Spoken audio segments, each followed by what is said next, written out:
G'day travellers, an Aussie abroad here. On my final leg of Adelaide, I decided to head down to Adelaide Chinatown. Chinatown is located on Moonta Street, with the large Adelaide Central Market precinct between Grote and Gauga Streets.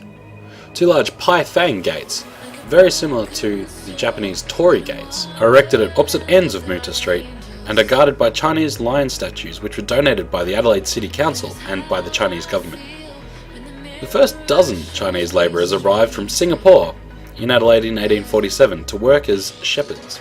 Many Chinese people disembarked in the port towns of South Australia before travelling overland to the Victorian goldfields due to immigration restrictions in Victoria. Chinatown in Adelaide began to grow in the 70s and 80s with the influx of Asian migrants, particularly from Vietnam. Produce was sold at the Central Market by market gardeners, and this began the growth of the Asian food shops and cafes in the area. Pagoda-style roofs, red lanterns, restaurants, and grocery stores are found on Moonta Street, which is the centre of Adelaide's Chinatown. Connected to Chinatown is the Adelaide Central Market. Established in 1869, the market has been a thriving hub of food and culture for over 148 years. With over 80 traders under one roof, the Adelaide Central Market is one of the largest undercover markets in the Southern Hemisphere. The market offers a huge range of fresh food, including fruit and vegetables, meat, poultry, seafood, cheeses, bakery, small goods, and health foods, along with some of Adelaide's most popular cafes and eateries. With over 8.5 million visitors per year, it is known as one of Adelaide's best known landmarks, and it is also the most visited place in South Australia. The market began in Grote Street in 1869 and was known as the City Markets, with its official opening by Mayor Judah Solomon on the 22nd of January, 1870.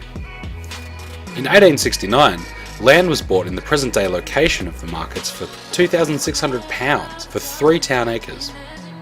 However, the main markets at that time was at the East End markets that existed between Rundle Street and North Terrace. This market would equal the Adelaide Central Market until 1988. The structure of the building was constructed of wood and iron sheets and completed in June 1869. At its commencement, it opened on Tuesdays and Saturdays with 50 to 100 produce carts. Shops were built along the perimeter of the markets and facing the streets.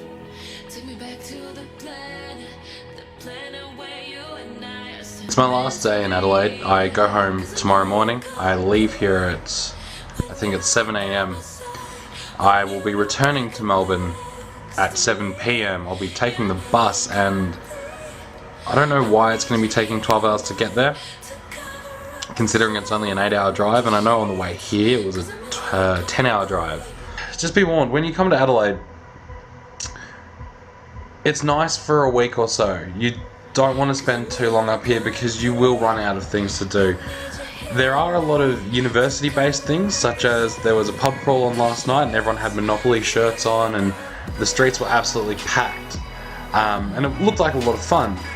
And as far as I'm concerned, you know, it's something that I would be into, but there's a few little things that I would have liked to have gotten done, like go to the waterfall,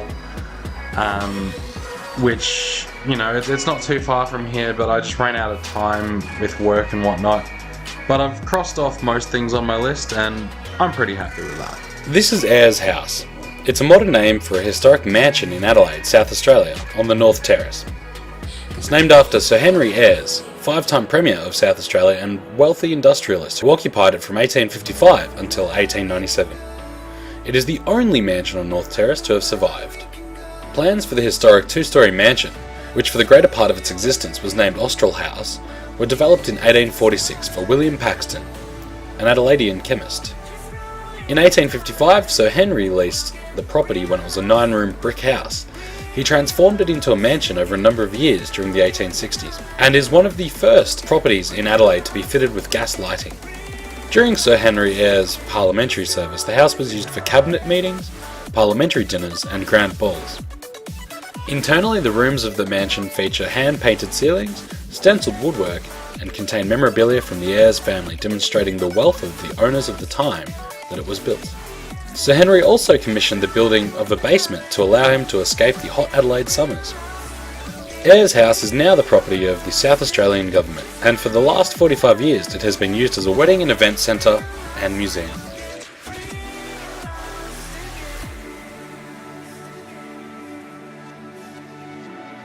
I just want to take this last chance to have a recap of my great time in Adelaide. But for now, this is an Aussie Abroad, signing off.